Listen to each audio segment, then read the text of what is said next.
Assalamu alaikum, dear students. I hope you are all fine. In today's lecture, we are going to discuss the very famous and interesting story of William Sommer's mom, the Luncheon. So, first of all, we see a little introduction about the writer. His complete name was William Sommer's mom, was a British playwright, novelist, and short story writer. Initially, he was not famous as a writer, as a playwright, because the critic of that time or his peers or the contemporary always criticize him because he has very limited vocabulary and he is very bad in a lyrical quality. So therefore, these people always criticize him. But after the 1954, he was made a companion of Henner, and then his famous work was published, and he got the reputation of a famous writer. If we look at his significant work was the of human bondage, very famous work, then the moon, and then the six pin and the cake canale. These were the actually famous work of Somres Mogam, and he was highest paid writer in that time. Now we have to see a story in brief. Actually, the Luncheon, the short story by Sommer's mom. The story begins with a narrator meeting one of his acquaintance in the theatre. ये story की ऐसे ही शुरुआत होती है. जो narrator है story का वो किसी रेस्टोरेंट में उसकी किसी लेडी से मुलाकात होती है. They had meet after a long time. वो काफ़ी टाइम के बाद 20 साल के बाद मिले. The narrator found it hard to recognise her. जो नरेटर है स्टोरी का ही can't it is hard for him to recognise that lady. वो बिल्कुल नहीं पहचान सकता था कि ये लेडी कौन है. 20 साल के बाद ही मिले थे. The acquaintance that is a lady recognise him immediately. जो उससे मिलने आई थी लेडी वो immediately know him and ask him if he remembered that last and first time they had meet. अगर आप गौर करें तो हम पहली मर्तबा इन आखिरी मर्तबा मिले थे. She remind him that he had asked her out for luncheon. आप याद करें कि आपने मुझे लंचॉन पे बुलाया था. 20 साल हम पहले मिले थे. पहली मर्तबा आखिरी मर्तबा ही हमारी पहली और आखिरी मुलाकात थी. Narrator quickly remembers what had happened and now he tells the story. उसके बाद ये स्टोरी की शुरुआत होती है. लंचॉन एक स्टोरी है. इस स्टोरी की ऐसे शुरुआत होती है 20 साल के बाद. जो नरेटर है उसके कोई लेडी मिलने आई है. लेडी जैसे ही मिलती है उस सेटर में तो ये उसको नहीं पहचान सकता. उसके बाद लेडी इसको फ़ौरन पहचान जाती है. And she remind him that 20 साल पहले आपने मुझे लंचॉन पे बुलाया था. Then he start narrate story के 20 साल पहले कौन सा ऐसा एक्सीडेंट हमारे साथ हुआ था या राइटर के साथ या नरेटर के साथ हुआ था. 20 years ago, 20 साल पहले the narrator was living in Paris. जो नरेटर थे स्टोरी का वो पेरिस में रहता था. He had a small apartment in Latin quarter. Latin quarter में एक छोटा सा रूम था, एक छोटा सा कमरा था. He describes him his income is just enough to keep body and soul together. जो इनके पास जो इनकम थी वो सिर्फ इतनी थी कि he just meet with his daily life condition. जो कुछ था उनके लिए यही था. जो थोड़ी बहुत इनकम थी वो इतनी थी कि वो अपनी ज़िंदगी के जो एक्सपेंस है वो उसको मैनेज कर सकता था. जो ज़िंदगी गुजारने के लिए जो चीज़ें ज़रूरी थी उनको just he fulfil his basic needs. जो कुछ था उसके पास. One of his book were read by that lady and she wrote him about it. इसका कोई बुक था. He was the writer living in the Paris. उसकी जो स्मॉल अपार्टमेंट लैटिन क्वार्टर में रहता था. इनके पास थोड़ी बहुत इनकम थी लेकिन ये राइटर था जो नरेटर है स्टोरी का. One of his books were read by that lady and she wrote to him about. कोई इसका एक बुक था जो उन लेडी ने पढ़ा था. उसके बारे में जो रिव्यू था लेडी ने लिखा था. इसको लिखा था जो नरेटर है इसका स्टोरी का. He thanked her and in few days. ठीक है. उसके जवाब में उनको थैंक किया and he said that thank you for your admiration and receive another letter. उसके एडमायरेशन के बाद he receives another letter from that lady saying that she was passing through Paris and would like to have a chat। अब उन्होंने letter लिखा इस writer को जो इस स्टोरी का नरेटर है। इन राइटर को लिखा कि मैं पेरिस से गुज़र रही हूँ, तो क्या आपसे मुलाकात हो सकती है या नहीं, थोड़ी बहुत हम गपशप करेंगे। एक राइटर था, मोर एवर एक लेडी ने उसको अप्रिशिएट किया, एडमायर किया मोर, एंड उसके बाद वो लेडी पेरिस से गुज़र रही है, तो अब इनसे वो मुलाकात करना चाहती है, मिलना चाहती है। The narrator's took some time and decide where to take for a lunch. जैसे ही उस लेटर के बाद कुछ देर के लिए जो नरेटर था, जो राइटर था, जो उस बुक का आता था, उन्होंने सोचा अब हम लंच के लिए कहाँ जाएं। ही फाइनली कंसीडर्ड फ्योर्ट। इन्होंने सोचा एक फ्योर्ट, एक महंगा रेस्टोरेंट पेरिस में था जिसमें सिर्फ अमीर लोग खाते थे। वहाँ उन्होंने सोचा इस लेडी को वहाँ लेके जाता हूँ। Which was the restaurant where many French senators ate, and although it was a little expensive for our narrator, he was filtered by the lady's compliments, and he decided to cut down cost by drinking no coffee for the next 2 weeks। इसके बाद छोटी सी मतलब थोड़ी सी income थी, छोटा सा एक room था। इन्होंने डिसाइड किया कि अब ये लेडी आ रही है जो मेरे वर्क की एक बड़ी कदरदान है, जो मैंने काम किया उनकी ये बड़ी कदरदान है। वैसे वो पेरिस से गुज़र रही है, क्यों ना मैं उसको एक बड़े रेस्टोरेंट ले जाऊँ, बड़े होटल ले जाऊँ जिसमें सिर्फ सेनेटर हैं, ये फ्रेंच लोग जो बड़े बड़े एलीट क्लास के लोग हैं वही आते हैं। तो उन्होंने डिसाइड किया कि मेरे पास इनकम तो बिल्कुल थोड़ी सी है, I have very limited income, लेकिन अगर मैं 2 वीक्स तक अगर कोई काफ़ी वगैरह नहीं लेता तो मेरी इनकम मैनेज हो जाएगी। क्या होगा अगर मैंने 2 वीक्स काफ़ी नहीं ली। He had 80 gold Franks.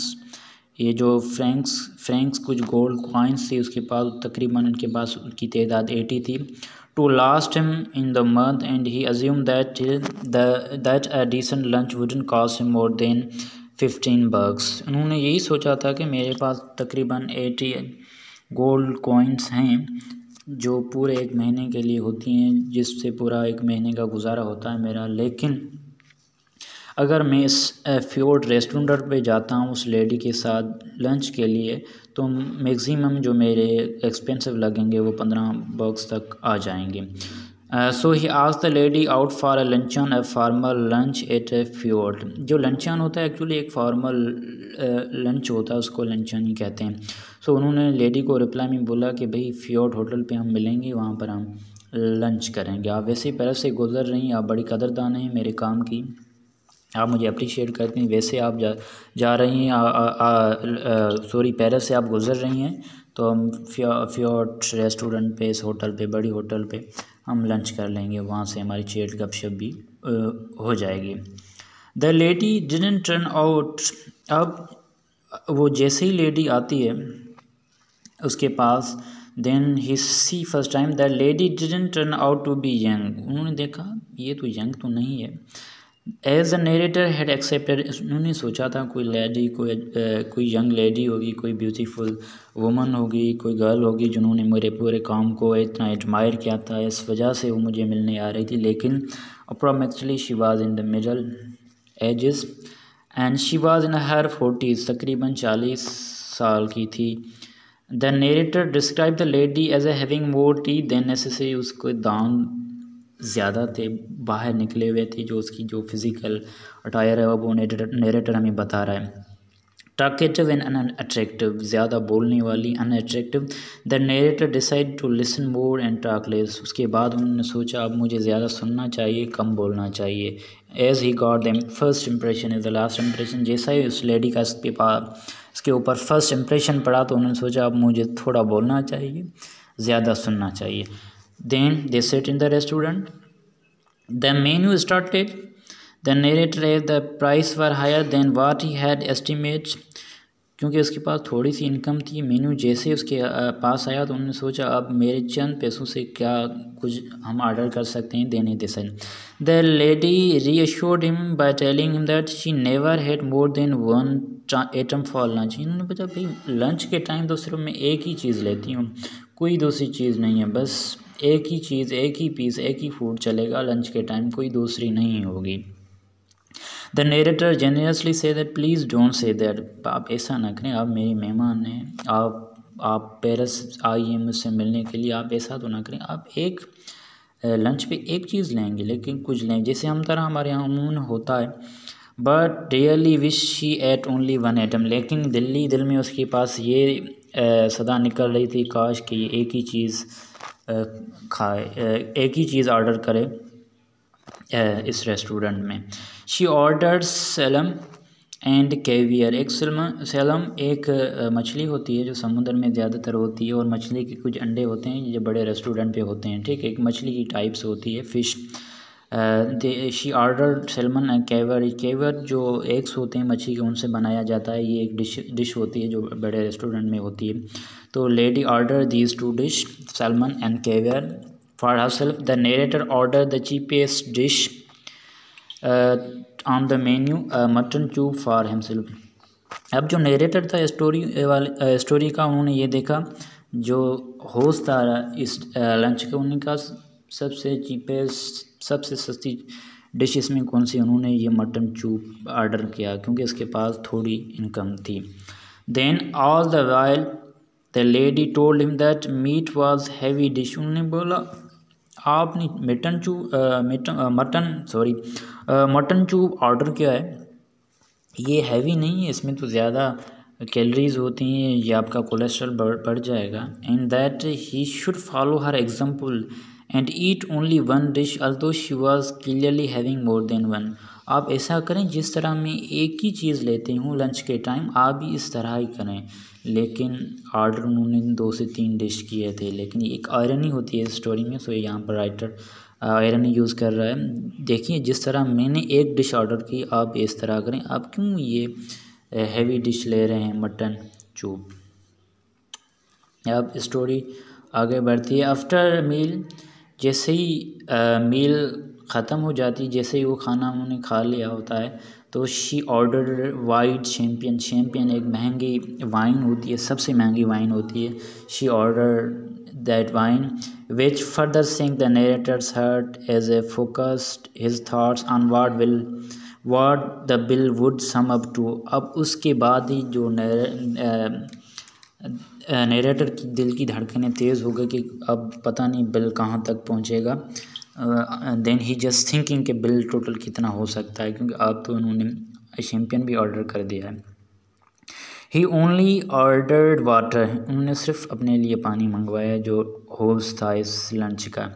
The lady enjoy the meal and keep talking about और लिटरेचर एंड म्यूज़िक। अब ये एक लंबी बहस छिड़ गई कि ये म्यूज़िक और लिटरेचर, वो खाना टेबल पर पड़ा है एंड शैम्पियन उसके हाथ में, just she talking and eating on the literature and the music. अब जो इसका होस्ट है, जो नरेटर है स्टोरी का, सिर्फ वो देख रहा है। And then the woman just talkative and talk on literature and music. When the waiter arrived with the bill, she waved him aside and wanted to know if they had any asparagus at the restaurant. जैसे ही वो waiter bill लेकर आ रहा था, तो she waived, उन्होंने waiter को बोला कि एस्परजस एक ड्राई फ्रूट होता है, जिस तरह हमारे यहाँ मूंगफली होते हैं, इस तरह का ही होता है। उन्होंने रेस्टोरेंट में बोला था कि क्या वो आपके पास हैं। The narrator wish that waiter would say no. अभी दिल में जो नरेटर था स्टोरी का, उन्होंने कहा काश रेस्टोरेंट वाला वेटर ना बोल दे। But the waiter smiled and told them that they had large tender fresh and miraculously juicy one. जी मैडम, वी हैव वेरी बेहतरीन, very wonderful spicy and juicy asparagus in our restaurant. हमारे पास बहुत एक tasty quality की एस्परजस पड़े हुए हैं जो बिल्कुल फ्रेश हैं। The lady order asparagus and asked the narrator if he wanted to as well. जी मुझे एस्परजस, एक मेरे लिए एस्परजस ले जाएं, क्या आप भी लेंगे? उन्होंने नरेटर से पूछा। लेकिन Narrator refused that he won't take it. The narrator refused and made the excuse that he didn't like asparges. अच्छा मैं नहीं खाता, मुझे ये पसंद नहीं है, उन्होंने ये बोला. Our narrator was seized by panic. Definitely अब चैम्पियन के बाद उन्होंने ये asparges ऑर्डर किया था. Now he began to think if he would have enough money to pay the bill. क्या मेरे पास इतने पैसे हैं कि मैं ये बिल पे कर सकूँगा या नहीं, जितना ये लेडी ऑर्डर कर रही है या जो खा रही है, क्या उसके बाद मेरे पास कुछ अमाउंट जो है क्या इससे बिल पे होगा या नहीं. He was just worried about the bill. The asparges arrived and the narrator described that lady is shamelessly thrusting asparges down her throat. बिल्कुल ये जो asparges वो टूट पड़ी उस asparges पे, and then she just eating and talking. Then after the lunch the narrator asked her if she wanted a coffee, to which she replied yes, just an ice cream and coffee. जैसे ही वो asparges उन्होंने ख़त्म हुए तो उन्होंने कहा lady से, क्या आप कॉफ़ी लेना चाहेंगी? जी, कॉफ़ी के साथ मुझे आइसक्रीम भी चाहिए. The narrator had stopped worrying about the cost. Now D he order both. अब वो बिल्कुल बेखौफ होकर उन्होंने ऑर्डर किया, भाई ये दोनों चीज़ें, कॉफ़ी के साथ आइसक्रीम भी मैडम के लिए लाए. After the lunch just when they were about to get up, the waiter appeared and with a large basket of fresh peaches, much to the dismay of our narrator. उसके बाद जो peaches कुछ बादाम थे या कुछ इस तरह के थे वो जो वेटर है वो मैडम के लिए लाए. The narrator refused for himself but the lady took one peach. Narrator ने तो रिफ्यूज़ किया क्योंकि उसको बिल देना था, जो राइटर था, आथर था, लेकिन उनमें उनसे वन पीच मैडम ने लिया जो उसकी मेहमान थी. As she kept thinking that one mutton chop he had ruined his appetite. आपने ये जो मटन चूप लिया है ना, ये तो बिल्कुल आपको स्टमक के लिए स्टमक के लिए, आपके लिए, सेहत के लिए तो हानिकर. आप इतना खाते हैं, आपने एक मटन चूप आपने ऑर्डर किया है, ये आपकी जो एप्टीटाइट है आपको तो हाजमा बिल्कुल ही ख़राब कर देगा. लेकिन ये पता नहीं उन जो मेहमान लेडी उन्होंने कितना खाया है. It was not the season of peaches so the narrator had to pay extra. क्योंकि उस वक्त वो पीचेस की कोई सीज़न नहीं थी तो उसका बिल भी ज़्यादा आएगा. The peaches were very expensive.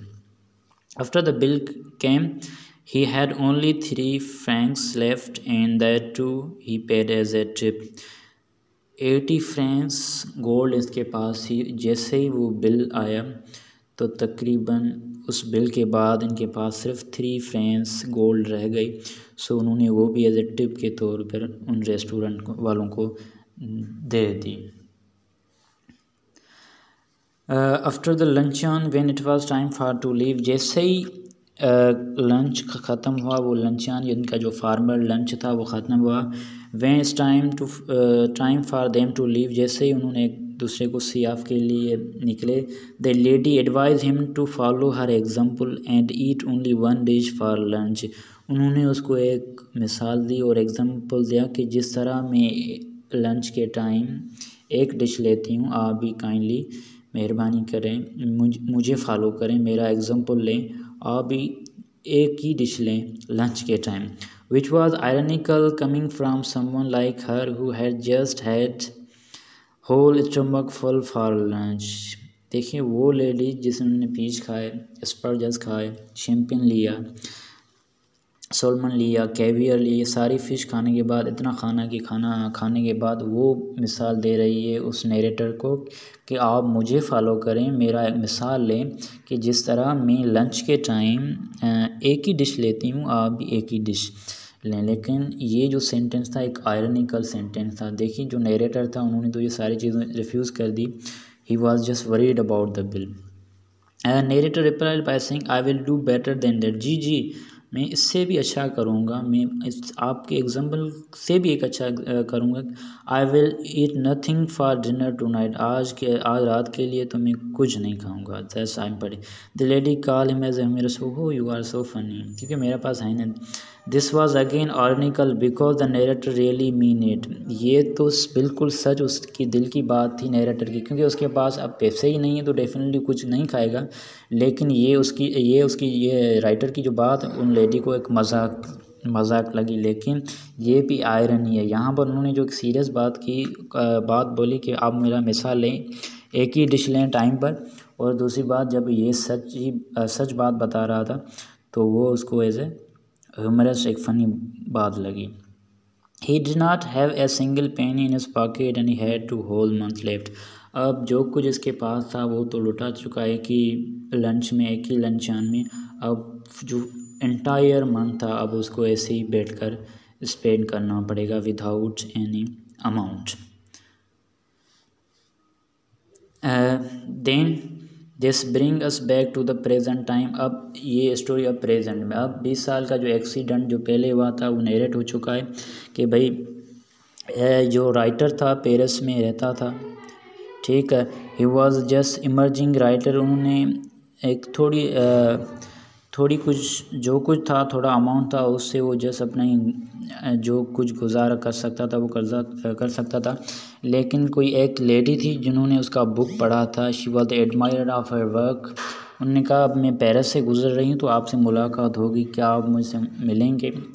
We have to discuss something about literature music और द पोइट्री, कुछ हम डिस्कस करेंगे। तो one think that she was a lady, moreover he was the writer, she admired his work। तो उन्होंने उस letter के बाद जैसे लेटर मिला कि मैं पेरिस आ रही हूँ, पेरिस से गुजर रही हूँ, आपसे मिलूँगी, तो उन्होंने डिसाइड किया अब इस लेडी को मैं कहाँ ले जाऊँ। उन्होंने सोचा कोई अच्छी खूबसूरत लेडी आएगी सो मुझे एक महंगे रेस्टोरेंट पे जाना चाहिए जो फ्योर्ड, जिसमें सिर्फ सेनेटर बड़े बड़े अमीर लोग आते थे। सो ये वहाँ लेकर गया। जैसे ही उस रेस्टोरेंट के करीब पहुँचा तो वो लेडी पास आकर उनसे मिलती है। जो फर्स्ट इम्प्रेशन होता है लेडी का वो यही होता है, she was not young but she was in her 40, तकरीबन 40 साल उसकी एज थी। शी इज़ टॉकेटिव एंड जो दांत निकले हुए थे, द अटायर फिज़िकल जो शेप उन्होंने बताया है।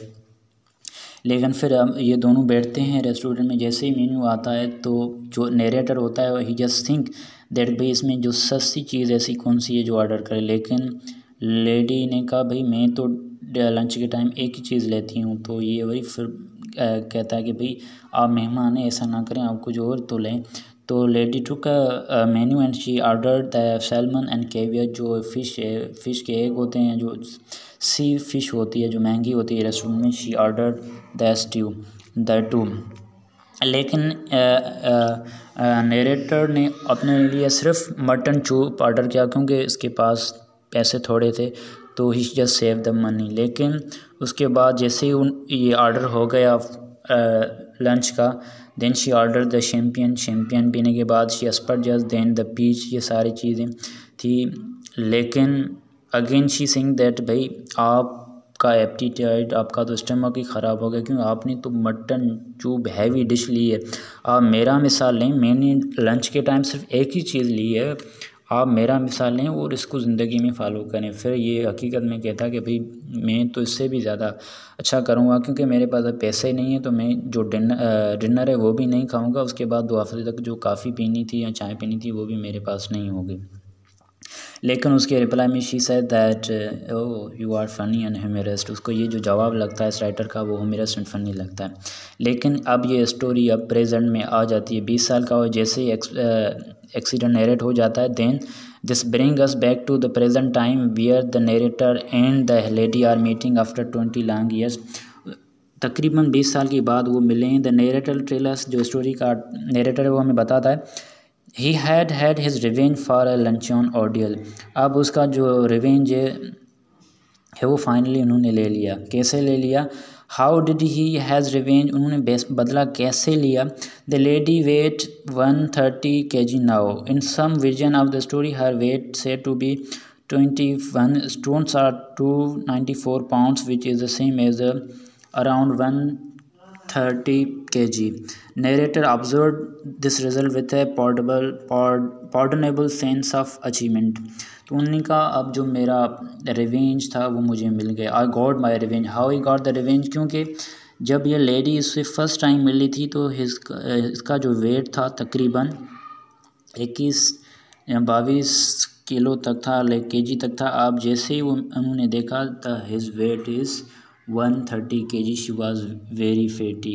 यही उसकी सज़ा थी कि जो लंचा उन्होंने ऑर्डर किया था उसकी अब 20 साल के बाद ही उसको सज़ा मिली। In brief this story is an example of irony. Definitely जो उसके सेंटेंस, उसके डायलॉग अगर आप रिटर्न में देखेंगे you see the irony of the dialogue, double meaning आपको मिलेगी। The lady exploit the narrator by painting an interest and admiration for his work which she might not even actually feel। उनका ज़्यादा interest सिर्फ खाने में था, उसे मिलने में समझ, लेकिन she just pay a lip service to him and she said that she is a great admirer of his work। The irony is that the narrator takes her to an expensive restaurant। अब सबसे जो irony, अच्छी irony यही थी कि writer ने सोचा था कि एक लेडी एक आ रही है, एक फ़ीमेल आ रही, तो हो सकता है कोई खूबसूरत गर्ल हो, तो क्यों ना मैं इसको महंगे रेस्टोरेंट में ले जाऊं, वहाँ पर उसको ये लंच ऑफ़र करूं। लेकिन जैसे उसको फर्स्ट टाइम देखता था, she was not young but she is in her 40। ये भी एक आयरनी है। The lady probably understood financial situation and took him for a ride. Lady को भी पता था इसकी फाइनेंशियल कंडीशन क्या हो सकती है, लेकिन she took him as a for a ride. यहाँ पर ये स्टोरी का एंड हो जाता है and you will have to see it in the detail again the story and you will enjoy the work of Mr. Somerset Maugham, this very funny story and you will see the irony used again in this